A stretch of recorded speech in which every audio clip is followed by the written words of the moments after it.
On April 28th, we celebrate our national heroes and their extraordinary contributions to our nation's development. National heroes serve as role models, inspiring current and future generations to strive for excellence, uphold values, and work towards the betterment of society. By celebrating their achievements, we not only pay tribute to their legacy, but also reinforce a sense of national identity and pride. Welcome to Info Insight. I'm Joshua Hinkson. As always, thanks for joining us.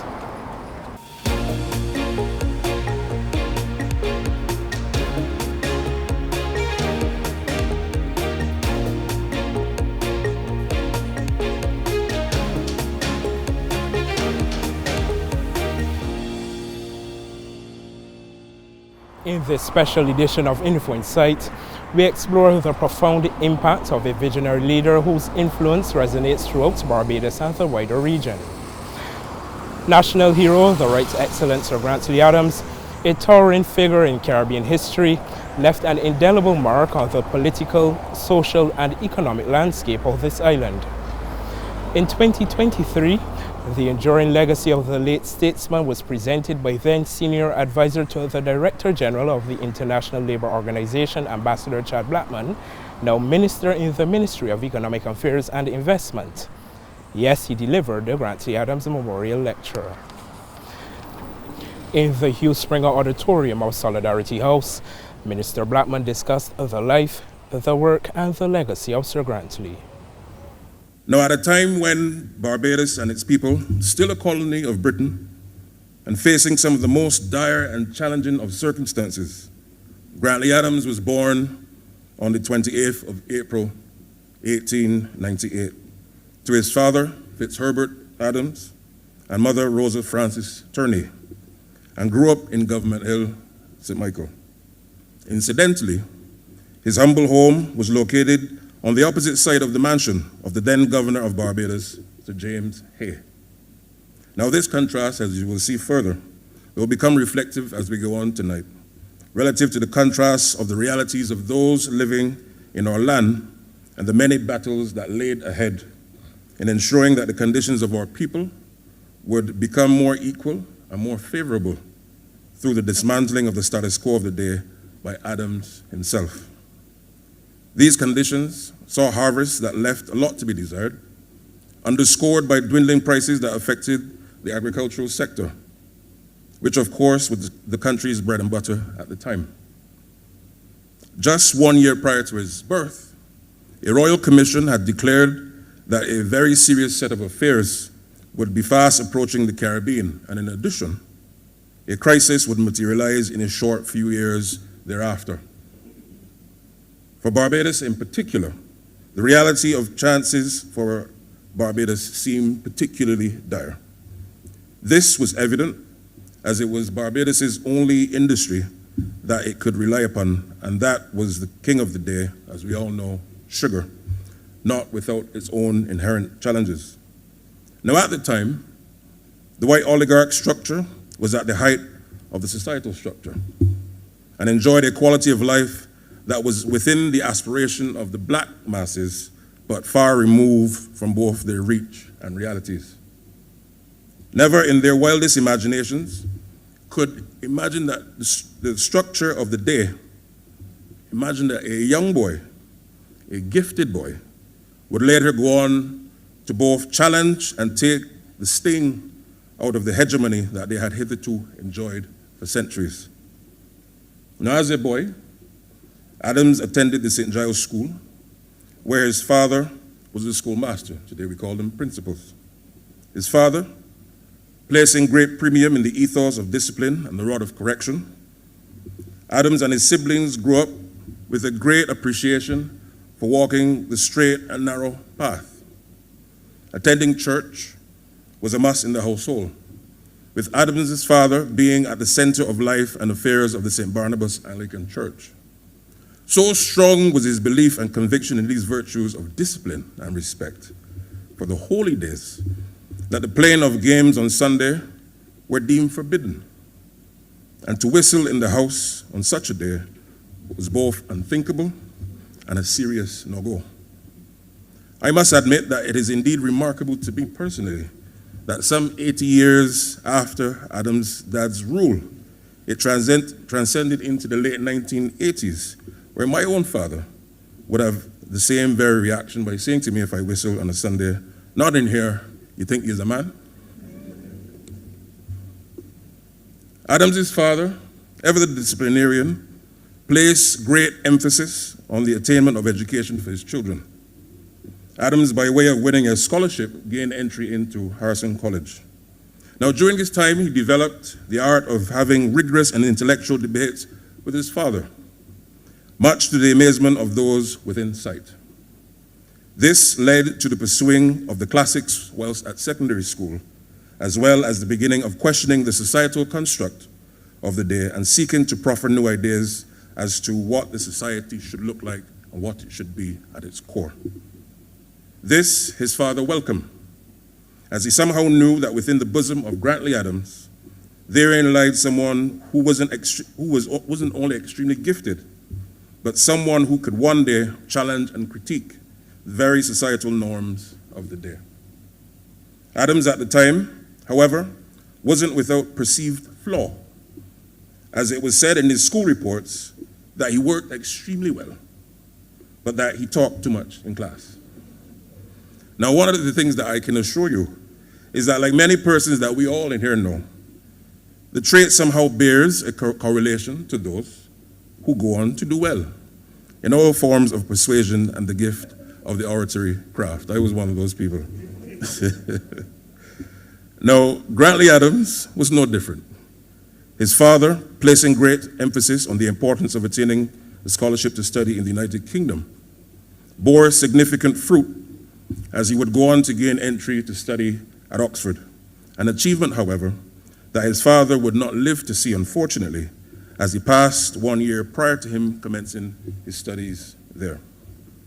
This was a significant blow to Adams, as his father was both his inspiration and his guide, but was able to dig deep within.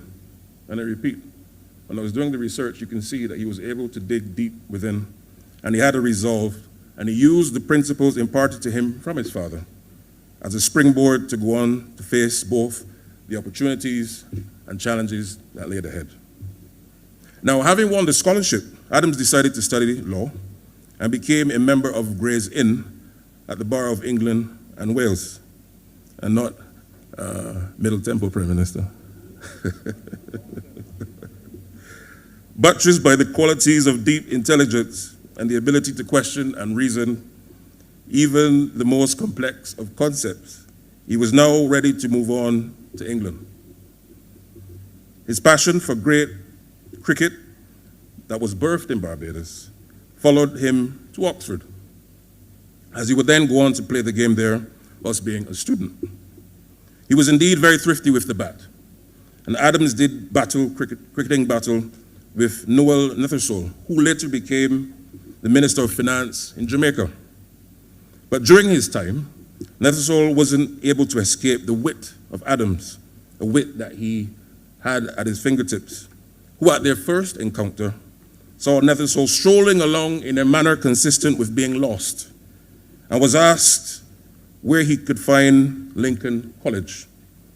Without missing a smile or a beat, Adams replied, 24,999 miles the way you are going. But if you turn back, you'd find that it is only 1 mile from where we are standing. That is the wit and the humor that he had. Given his love and passion for debating and deep discussion, he would go on to join and later become the president of St. Catherine's Debating Society whilst there. This passion was further piqued as he attended high-level debates held at the Oxford Union Society, where he was able to witness the intellectual debating prowess of then leader of the Liberal Party, H. Asquith, whose philosophies would later become integral and a cornerstone to the politics of the day in Barbados. Adams's years at Oxford were pivotal, not only from an academic and prestige perspective, but would become the foundation and cornerstone of a body of principles and ideas that would later become the tools for the uplifting of the masses of Barbados and the commencement and dismantling of the grip that was upon them at the time. Now, upon returning to Barbados in 1925, it was evident to Adams that, like many other territories in the Caribbean, Barbados had seen significant change. In Grenada, on the one hand, there was Albert Marichaux, who was fighting for the advancement constitutionally. In British Guyana, there was already formed the first trade union in that area, with the calling for unity amongst the organizations fighting for the working class. In Barbados was the Democratic League, with one of its organs being a radical newspaper, namely the Herald at the time. Now, at its core, driving an agenda for the call of new conditions for the masses of Barbados was Colonel Wickham. His was one of deep radicalism, underscored by the tenets of socialism. Now, Adams, steeped in the school of liberalism and pragmatism, which produced a more nuanced and pragmatic approach to achieve the same outcomes, therefore engaged in continued and often fierce debates with Wickham as to the best approaches so as to ensure that the lot of the masses of Barbados were therefore improved. Adams began to make a name for himself in the legal profession. Of course, it is not worthy for us to recall that at the time, most of the legal work coming to any thriving practice would be emanating from the status quo of the day. And as such, any lawyer, notwithstanding the overall reality of the day, would accept briefs and instructions from their clients. This indeed was a level of pragmatism, and of course, it provided him with the ability to take care of his now new family. Adams was married to Grace Thorne, and in 1931, their union would produce their only child, John Michael Jeffrey Manningham Adams, as we all know, Tom Adams, a great man, who would later go on in life to follow his father's footsteps, to study law at Oxford, but additionally, as we know, also became Barbados' second prime minister. The apple fell not far from the tree. Senator Blackman continues his presentation by providing insight into the early political career of Sir Grantley, uncovering the foundation upon which his approach to Caribbean politics was built. Now, in 1934, Grantley Adams put himself forward as a candidate for the House of Assembly for the constituency of St. Joseph. I had now become openly associated with the progressive and radical movements in the country at the time. It was at this point that those in St. Joseph who believed in the cause of Adams and more broadly in breaking the backs of the monopoly that existed from the planters was broken, and broken decisively for the first time after centuries of being uninterrupted. It is therefore very clear why St. Joseph remains the ancestral home today, and long may it be so for the Barbados Labour Party.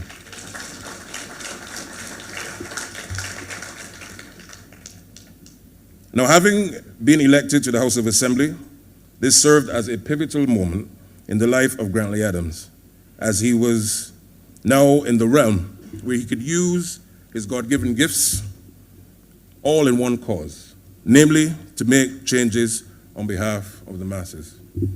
It was at this point that Adams went into high gear and embodied his singular focus as to the road ahead for the many battles that would redefine the future of Barbados. Wasting no time, he used his first time in Parliament to bring focus to the plight of the dense slum areas in Bridgetown.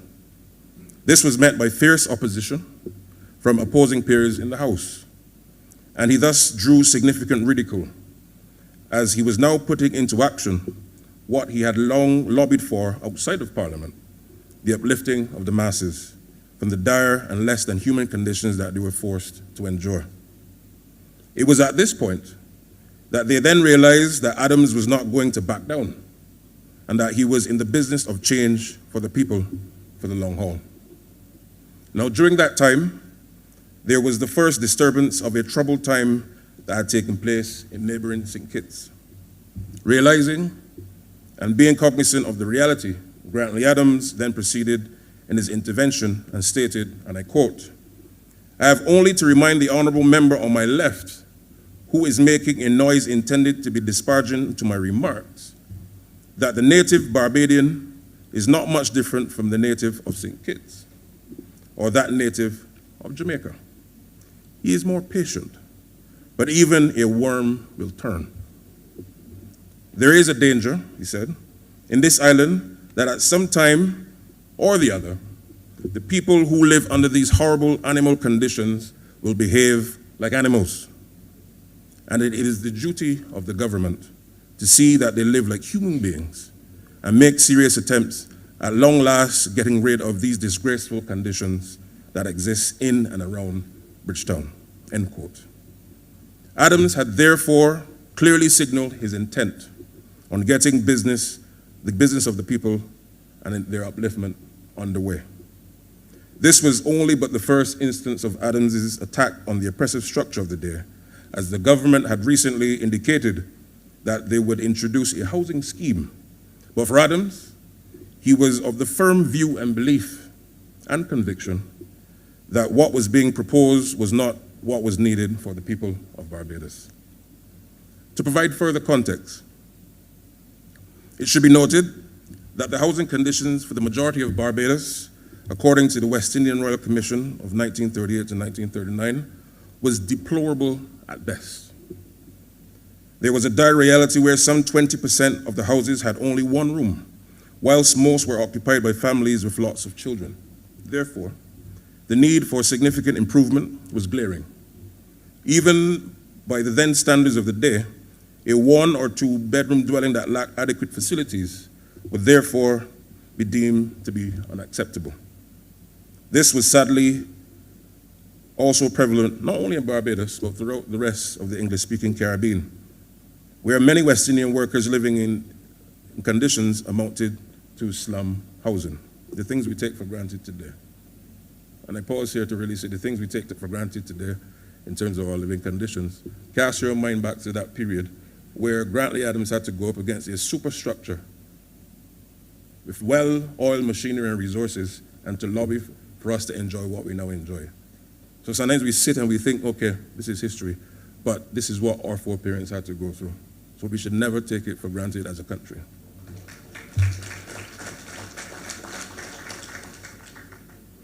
Now, by the 1940s, Greater Bridgetown, the capital of Barbados, had a population of 80,000, more than 2/5 of whom live in a single-room housing.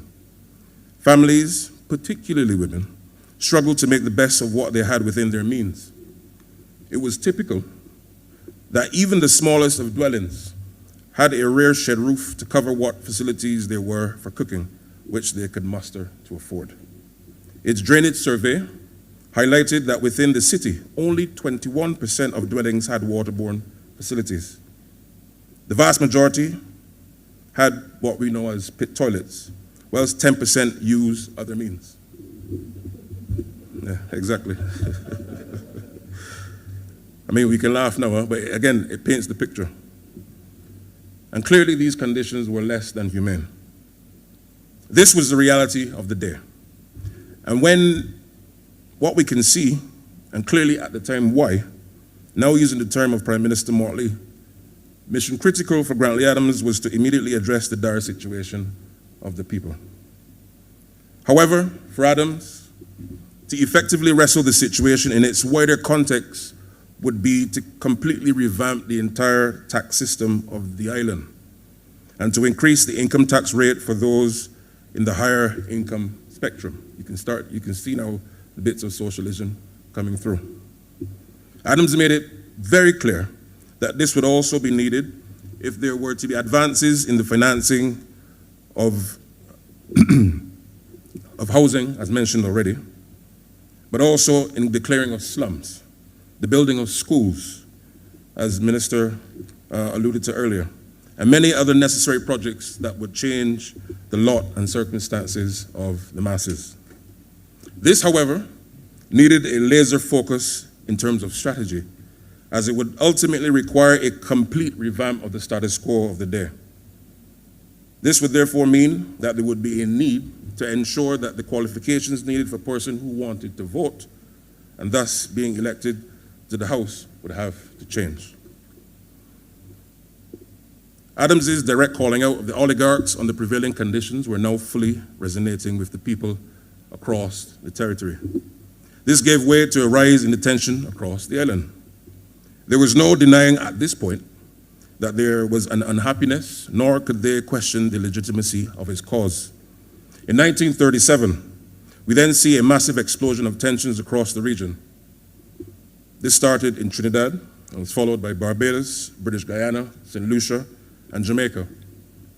In March of the same year, Clement Payne from Trinidad arrived in Barbados. Now at the time, he was friends with prominent Trinidadian labor figure Uriah Butler. And it is understood that the purpose of his visit to Barbados was to help with the improving of the lot of the masses relative to their living conditions, and had set about holding some 17 meetings across the land, so as to urge workers to consolidate their positions, so as to improve the employment conditions. He was very frontal in his language towards the oligarchs and those enjoying the fruits of their economic and power structure. His meetings were attracting large gatherings, and he grew a significant following. However, and a big however, when the crowds began to rile up and become motivated to take action into their own hands, he would then caution them with his now famous words, educate, agitate, but don't violate. Now, on the 22nd of July, Payne was charged with having falsely and willfully declaring that he was a Barbadian when he had landed. This caused significant angst amongst the people, and during his trial, his followers would go to the courts in their numbers in solidarity with him. There was an overarching feeling amongst them that this was being done because he was opening the eyes of the masses and giving the already deep mistrust towards the establishment. This occurrence made an already bad situation extremely worse. Now, at the end of the trial, Payne was convicted and was fined. He called on his followers to support his fight that he was facing with the law. Now, being aggrieved by the verdict that he had received, he asked his followers to meet him by Golden Square for a meeting. The meeting at Golden Square was to be held so as to lead a march towards Government House the following morning, so as to express their disapproval of the court's verdict. Now, having pleaded, he said to the crowd that this should be done peacefully and orderly. Upon arriving at Government House, the march was halted by the police, and Payne was then arrested along with some of those who had followed him. Payne was then detained and served with an order of deportation. Now, on the 26th of July, Payne lost his appeal and was deported from Barbados. When this was found out by his followers, as you could imagine, persons already riled up, this created the perfect storm and led to a very troubling set of events on the night of the 26th of July. A story which later was learned to be untrue made the rounds, namely that the child of a woman close to Payne had been killed. This incensed an already incensed crowd, and therefore persons began to riot in Bridgetown. This then spread across the rest of the island. This also led to some 14 persons being killed and another 47 being wounded as a result. Now, it was at this point that Adams, acting as Payne's lawyer, tried to have the order of deportation rescinded. Adams was later notified by the colonial secretary that the governor had determined that the order would not be rescinded. Adams was of the firm view that had Payne not received the deportation order and later deported, what took place relative to the riots would not have occurred. And there's some lessons to be learned there. Sir Grantley's journey from a young barrister to the forefront of the political arena was evidently marked by his unwavering commitment to social justice and equality. Now, emerging from the aftermath of the riots, Sir Grantley, along with the likes of the Rights Excellent Sir Hugh Springer and the Rights Excellent Charles Duncan O'Neill, played a critical role in the establishment of the Barbados Progressive League in 1938. This was an organization focused on advocating for social and political reforms. Soon after it was founded, the League turned its focus to what was considered its political arm. It consisted of a political council with 12 members and was created so as to provide the leadership necessary in the political field. In 1940, the Progressive League campaigned in the general elections as an organized party with a clearly defined policy and program. Much emphasis was placed on the political education of the people at the Progressive League mass meetings, and the recommendations that the Progressive League submitted to the Moyne Commission were explained in detail. Now, in addition, the party issued calls or demands for the following. 1, a living wage for all workers.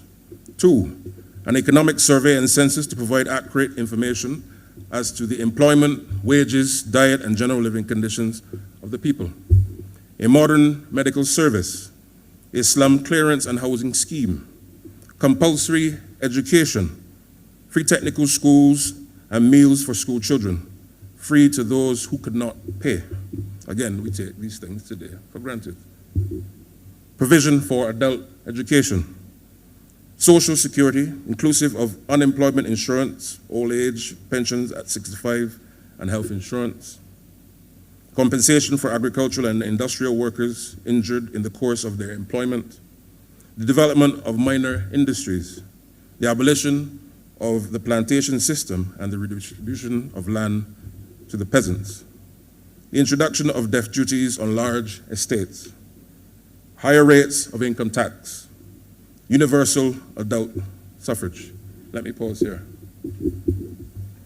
In order for Barbados at the time to have come to the stage of getting universal adult suffrage, there was a lot that we had to go through. And it pains me that in today's society, not just in Barbados, around the world, of course there's an apathy going on here, but now we take voting per chance. But to reach here, we had to go through the mill to get there. And therefore it is incumbent upon all of us, not just in the Labour Party, the other institutions in this country, we have a responsibility to our country to ensure that we take the right to vote very, very seriously. Now, I'm not saying that we should go the route of our Commonwealth sister, Australia, who for them voting is not a right but a responsibility. And just like how it is not a right to pay tax, in Australia, it is mandated that you have to vote. If not, there's a repercussion. No, I'm not saying we do that, but we have to educate and re-educate our population so as to take adult suffrage seriously. Grantley Adams and his team fought for us to have that right. And I go on. The abolition of property qualifications for membership of the House of Assembly and the curtailment of the power of the Legislative Council to block legislation. Because at that time, the Council had blocked many of the legislation that were critical to the masses but weren't let through.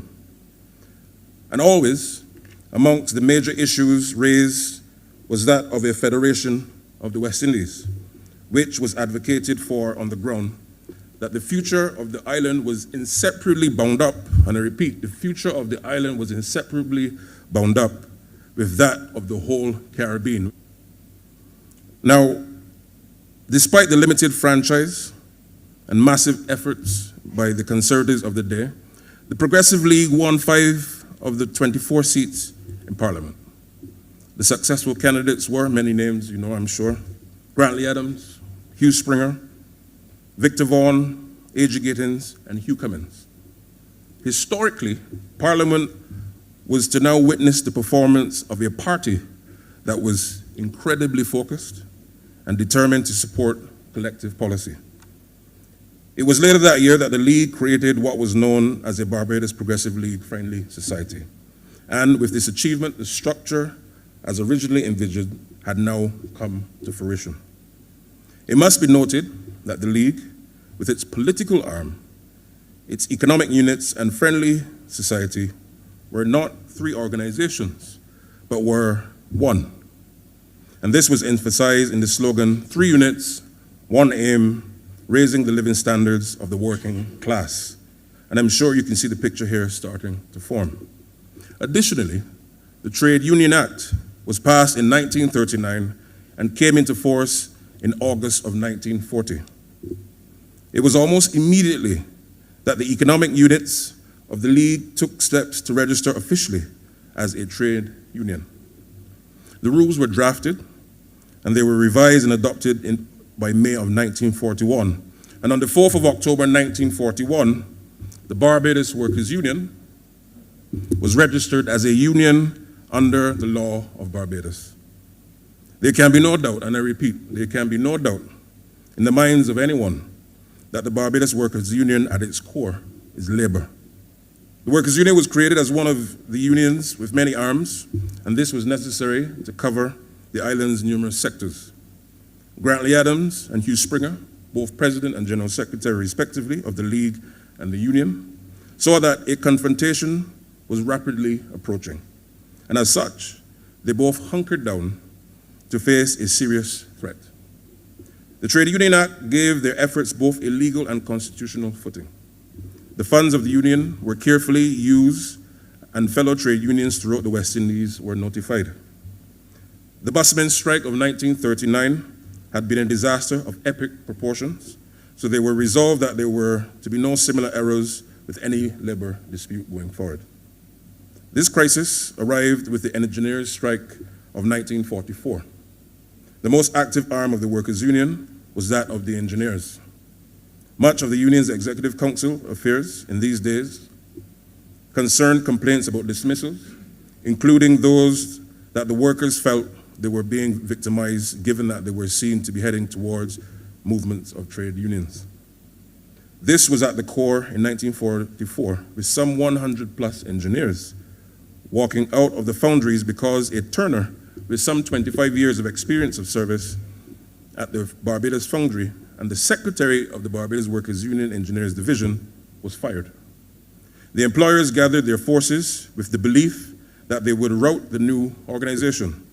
They were confident that the trade union forces would prove as disorganized as they had been in the past. But with Grantley Adams as its leader and Hugh Springer as the organizer, the strike went on for 2 months. Can you contemplate in 2023 a strike of anything for 2 months? Can you imagine the impact it would have? So place that in context. I'm not saying that we should do that now. Okay, but I'm just putting it in context for you. Now, when it ended, they were victorious. And the agricultural laborers joined the Barbados Workers' Union in their numbers, and all arms were now vitalized in a significant way. With this backdrop, there became some momentous achievements of the League under Adams in Parliament. Many measures were introduced that were groundbreaking and included, but not extensive, the enactment of Workmen's Compensation Act, the increase in old age pensions, the amendment of the Trade Union Act to exempt from liability individual persons acting in the furtherance of a trade dispute, the amendment of the Education Act to provide for the appointment of a Director of Education, thus overhauling the modernization of the education system in Barbados, the establishment of a wages board so as to give legal sanction to agreements reached by the representatives of employees and employers, the establishment of a labor department to act as a central advisory body in labor matters, lowering the franchise from the income qualification of £50 per year to £20 per year, and importantly, the granting of the vote to women and to the membership of the House of Assembly in the same conditions as men. That was Grantley Adams. This also later led to the first woman to be elected to Parliament from the Labour Party, the constituency of St Andrew, Dame Edna Bourne. Many, many firsts with the Labour Party. We can therefore see that many of the systems and the institutional mechanisms that we now enjoy today as present-day Barbados are as a direct result of Grantley Adams and his vision. we can see clearly that long before there was the modern phrase of gender champion, Grantley Adams bore this unofficial title. The League, with its political section, now fully styled and branded the Barbados Labour Party, won 8 seats in the House of Assembly in 1944. There was no doubt about the striking change in the political complexion of the House as a result of the reduction of the franchise qualifications. With Grantley Adams and Hugh Springer on the executive committee, further major feats were accomplished, and namely, the commencement of the building of Erdiston College for training of teachers. How many teachers are here? How many of you know teachers? Okay, this is my point. He touched Barbados. He's long gone, but his legacy still lives. Grantley Adams. The increasing of salaries of teachers. Grantley Adams. Voting of money for adult education instructors. Okay. Penal reform. The improving of the working conditions for shop assistants. Securing for Barbadian laborers in the United States, what we call the Farmer Labor Program. Grantley Adams. Improve organization of the then Royal Barbados Police Force, now Barbados Police Service. That was Grantley Adams. We also saw from Adams that he became president of the Caribbean Congress of Labor in 1947. And also, we look at the issue of universal adult suffrage being introduced at the time, age 21, in 1950 for the following year, in its elections. The first public health center opened in July 1953 at Spikestown. We are now coming out the grips of COVID. Can you imagine Barbados without a public health system? Again, Grantley Adams. And I'm saying all this to you, and there's still a lot more, that when you hear dogma coming from anywhere else, you have to arm yourself with the facts of the truth. Because many times, Grantley Adams is not given his due eminence in this society.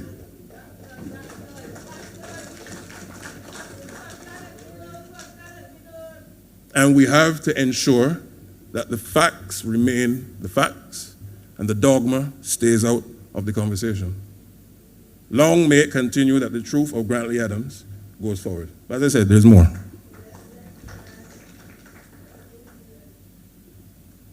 We also saw, as I said, in 1953, the Public Health Act, the construction of the Deepwater Harbor,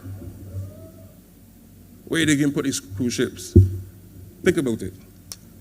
Can you imagine Barbados today without a Deepwater Harbor for trade and for leisure tourism? Grantley Adams' vision. What does it say? Without, I don't have eyes behind, but you can read it. Without the vision, what? The people perish. The first district hospital in Oistins, Grantley Adams. The modern tourism with the Hotel Aids Act in 1958. And imagine, we weren't an independent nation at that time, but he had the fortitude and conviction and temerity to forge ahead to do these things. And as I said, setting up of the Wages Council in 1955. Again, what we enjoy today, we clearly owe a great debt to the vision of this great man, Adams. Most definitely. His contributions to Barbados are immeasurable. Minister Blackman further enlightened the assembled company of Sir Grantley's many endeavors, those that extend far beyond the shores of Barbados and left a lasting impact on the wider Caribbean region. Now, in the advent of a plan for the creation of a British Caribbean Federation, which was created during a conference in London in 1953, and was thereafter agreed by the parliaments of Barbados, Windward and Leeward Islands, Jamaica, and Trinidad and Tobago. With the final decision being taken in 1956, 2 years later, after receiving the approval of the British Parliament, the West Indies Federation was therefore born. Adams became its first and only Prime Minister, with the Barbados Labour Party winning 4 of the 5 available seats in its House of Representatives, with the victors being Grantley Adams, Dighton Ward, Victor Vaughan, and Gilmore Rochford. Under Adams' leadership, the Federation set out regionally to achieve a number of transformative initiatives and these included direct taxation with the federal government, central planning for development, the establishment of a regional customs union and reform for a federal constitution, the creation of a federal civil service, the establishment of the West Indies Shipping Service in 1962 to operate two multi-purpose ships, the Federal Maple, many of you would know, and the Federal Palm, both donated by the government of Canada. Now, they were also setting out for negotiations to acquire the subsidiary of the British Overseas Airways, BOAC, namely the British West Indies Airways, what we used to call BWI. As was seen, the issue of direct taxation was highly controversial. The Federation was not allowed to impose income tax for at least the first 5 years of its existence. Now, cooperation in tertiary education was consolidated and expanded during this time. Again, remember, Grantley Adams was the first and only Prime Minister of the Federation. These are things that the Federation did. Cooperation in tertiary education was consolidated and expanded during this time. The then University College of the West Indies, UCWI, which was established in 1948 with one campus in Mona, Jamaica, and it opened its second campus in St. Augustine, Trinidad and Tobago in 1960. Does that institution ring a bell to anybody? Grantley Adams, okay? The Federation, however, faced significant challenges ahead, and these included the governance and administrative structures imposed by the British, disagreements amongst the territories relative to policies, and particularly relative to taxation and central planning, and an unwillingness on the part of most territorial governments to give up power to the federal government, and lastly, the location of the capital of the Federation. Now, the final blow, sadly, which led to the demise of the Federation, was the withdrawal of Jamaica, its largest member, after undertaking a national referendum in 1961 on its continued participation in the Federation itself. The results of the referendum showed the majority supporting in favor of withdrawing from the Federation. Now, this was to lead to the movement within Jamaica for national independence from that of Britain. It should be noted that it also led to the now famous statement of Dr. Eric Williams, the then Premier of Trinidad and Tobago, that 1 from 10 leads not, referring to the withdrawal of Jamaica and signifying and justifying his decision to withdraw Trinidad and Tobago from the federal arrangement in a short while later. Sadly, and I repeat, sadly, the Federation collapsed in 1962. This was a significant moment of sadness and pain for Adams, as he firmly believed, as I said earlier, that Barbados and the region are best served through the regional collective governance structure, enjoying a shared intellectual thought and advancing the aspirations of the people and facing the challenges head-on together. However, I use this as a time to remind us that the very cause of regional integration is one that we must recommit ourselves to. Today, under the revised Treaty of Chaguaramas, we have the CARICOM single market and economy, what I call the grandson or granddaughter of the Federation, as it were. Now, under the current framework, whomever, and this is what's very interesting here for me, whomever is the Prime Minister of Barbados, whomever is the Prime Minister of Barbados shall have prime ministerial responsibility amongst the heads for the regional integration project. Now, upon his return to Barbados from his now concluded duties as Prime Minister of the Federation, Adams observed the political landscape without hastily intervening or providing commentary at the onset. There was a new DLP administration in place, and with the then crushing 1961 defeat of the Labour Party, timing was everything. Over time, he would intervene where necessary, as he still enjoyed significant love from amongst the people, especially the working class of Barbados. His wit and political instinct remained as sharp as ever. Now, as time grew on, Adams became ill, and whilst still engaging at the political level, was advised to take it a lot easier than he did before. He had endured ill health during the very tough scenarios during the Federation era. And therefore, it was felt that given the elder statesman that he was, he needed to ensure that he could remain as healthy as possible within the circumstances. Now, in the 1961 election, the BLP team, led once again by Adams, had won 10 of the 24 seats, with the others going to Arrow-Barrow's DLP. Now, let's place that in context, because you might think, how is 10 out of 24 a good thing? This in and of itself was a major achievement for the party, because as Barrow had asked and hoped for 22 or 23 seats of the total. It should be noted, Adams almost toppled Barrow's government, as there were some 3 seats that had he won with less than 80 votes each, it would have gone differently. It was to be mentioned that he re-entered the House, and at the time, his son Tom, 66, yes, that's correct. His son Tom had been elected as a senior member of the constituency of St. Thomas. Adams assumed the role as leader of the opposition, where he was a formidable force against the then Barrow administration, particularly within the debates of the House. Members of the opposing DLP would try their utmost to ruffle Adams by making reference to his age. But ever the statesman, underscored by his wit, he would readily remind them through his replies and interventions that he was one not to be played with. As the year 1969 marched on, Adams' ill health persisted and worsened, and in 1970, he retired from politics, which led to the by-election in St. Joseph, where the Labour Party's Lindis Bolden was the victor. Now, during this time, he was not able to campaign like before, but significantly, his appearances throughout the constituency would be met with the shouts of Moses, for which he was affectionately called. In 1971, on the 20th of November, sadly, Grantley Adams had reached the end of his journey here on earth.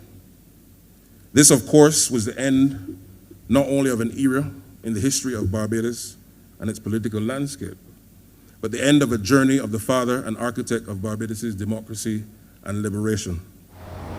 Sir Grantley's legacy continues to resonate across the region, serving as a guiding light for current and future generations of Caribbean leaders.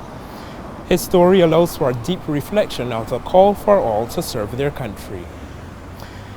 Minister Blackman envisions a Barbados that continues to build on the foundation laid by Sir Grantley Adams.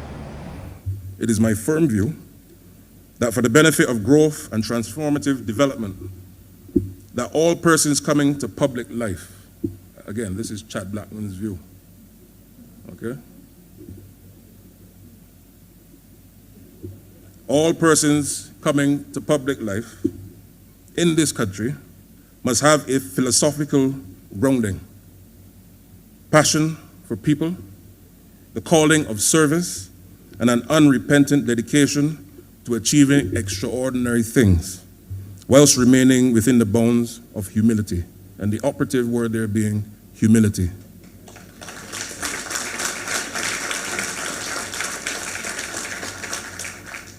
At the national level, no longer can our nation afford to turn back the clock to representation that is grounded in self and to the detriment of the greater good. Governance.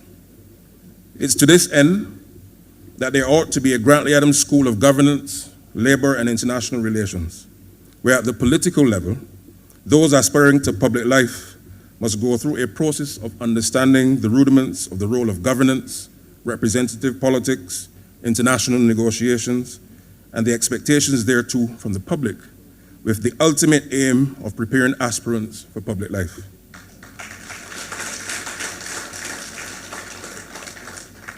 This is no different to any profession, where before one is able to offer themselves to the public, rigorous training must be undertaken.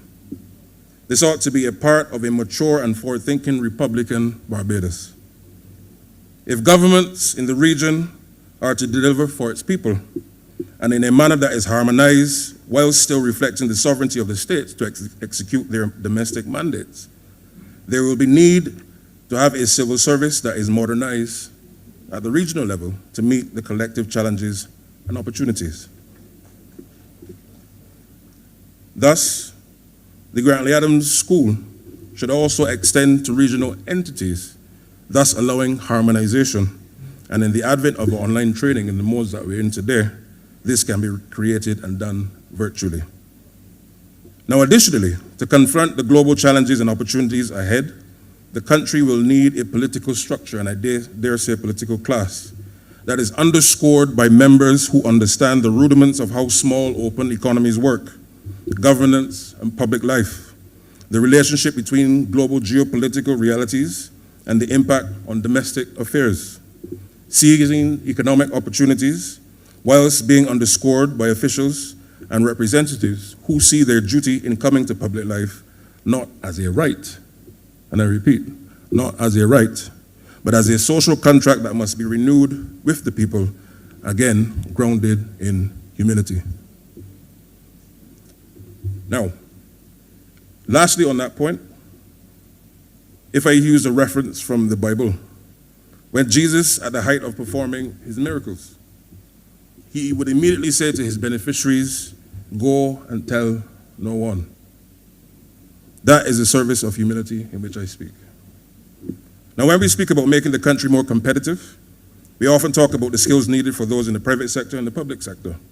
But I am of the view that if we are to see those who are elected or selected to serve us, doing so in a way that reflects a collectively, globally competitive parliament, being able to effectively raise the national psyche in our governance structure, we have to have the bold ambition, in my view, Chad's view, that by 2033, 60% of those coming to public life ought to be bilingual at minimum.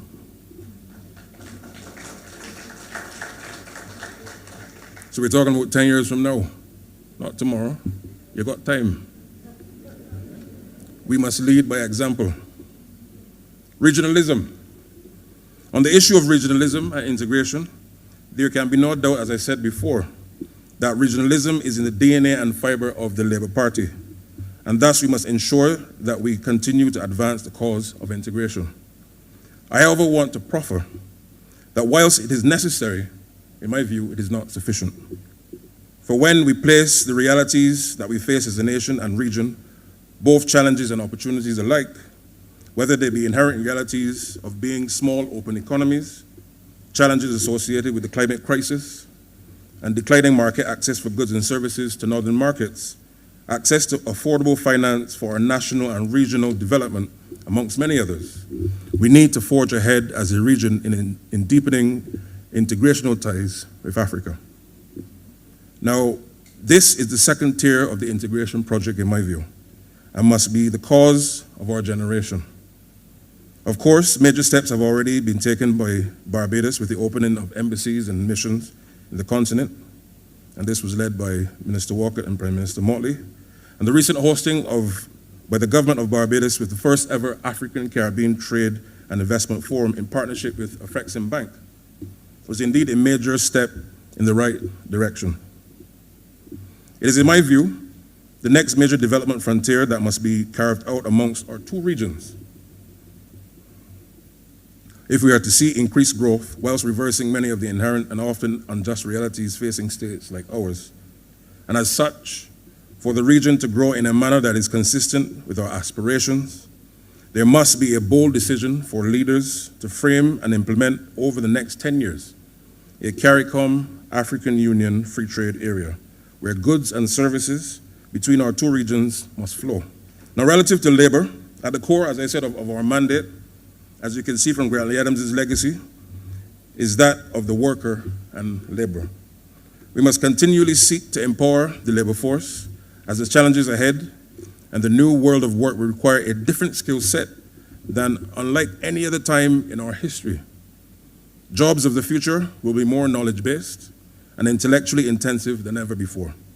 Technology will play a critical role in shaping of businesses that will emerge. As we move towards a knowledge-based economy, or further rather, and services economy, where our workers will, for example, be based in Barbados, but offer their services and ideas, whole or in part, for example, in the gig economy in other jurisdictions, particularly virtually. In circumstances where they're not unionized, these are some of the challenges that we must confront, whilst preparing our labor force for the future. As such, the country must prepare the labor force to meet these new realities in a way that also enhances the country's competitiveness and providing the base for us to export high levels of goods and services that are in global demand. The biggest challenge, however, for the labor force within the next 20 to 30 years, in my view, based on where I sit now, and of course we've seen it in terms of what has been taking place in a number of years, will be the impact of climate change on labor. It is for this reason that I have commenced working on a book soon to be published entitled Towards a Climate Resilient Labor Force in Small Island Developing States. But I go further. Given that challenge, not only in Barbados but the region, I am of the view that each Ministry of Labor ought to have a resilience development unit focused solely on ensuring that the labor force is effectively given the requisite tools to ensure that the labor market is prepared for the vulnerabilities that are inherent to SIDS. This unit, under its parent ministry, would need to work closely with the ministry mandated to lead education, so as to ensure that the skill set needed can be created by way of training and studying. International partners such as the ILO should be approached to provide the necessary technical assistance where needed. Allow me lastly to share a recommendation that I think, given the spirit of transformative policy making, underscored by lifting the common man up, the government must be commended for the move towards the medicinal marijuana sector. This, like many other jurisdictions around the world, provides critical foreign exchange for economies and is indeed a highly regulated, strictly monitored and enforced sector. I am of the view, again, Chad's view, that there should be, that if the fees of entry into the market are prohibitive for the ordinary man, who for years have gone under the radar and oftentimes receive penal measures, that history requires of us to consider, and as I say, consider, where persons who have hitherto been incarcerated for small amounts and have served their time should have their records cleared, and on the condition that they will use their skills in a strictly, and I repeat, in a strictly enforced and strictly monitored program where they produce and sell by way of national cooperative to be created to those companies who have the market access for the medicinal marijuana sector globally. So what you're trying to do is to lift those people from their condition in a very serious and regulated way, but breaking the backs of a lot of the things that we're seeing happening now. It would therefore allow for them to gain meaningful and lawful income whilst allowing the country to export and earn foreign exchange. And lastly, it is very clear to me that we must ensure that the legacy of Grantley Adams not only comes alive in our policies, and dare I say lectures, but even given the contribution that he's made to our land, we must now ensure that the next generations of Barbadians and Caribbean citizens know of his prowess and of his transformation. Thus, our musicians, theater and film producers, as well as our fashion designers, must be encouraged to share his concepts through their craft. In other words, giving live expression to Grantley Adams. Whenever I go to Colombia or I go to Nicaragua or Venezuela, I see shirts of Che Guevara. Where is Grantley Adams? A man who revolutionized and broke the back of oppression in this country. This is the sort of transformation in real terms that I'm talking about.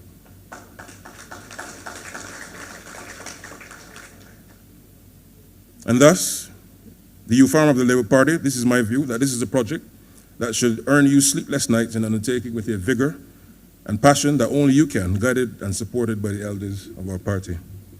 In closing, ladies and gentlemen, I'm of the view, and I'm sure that you've seen this evening, that Grantley Adams wasn't only a lawyer, he wasn't only a leader, he wasn't only a father, he wasn't only a son, a prime minister or a statesman, but he was indeed the embodiment and genesis of the majority of what we now enjoy today as a modern democratic society striving to create a better life for our people. Thank you.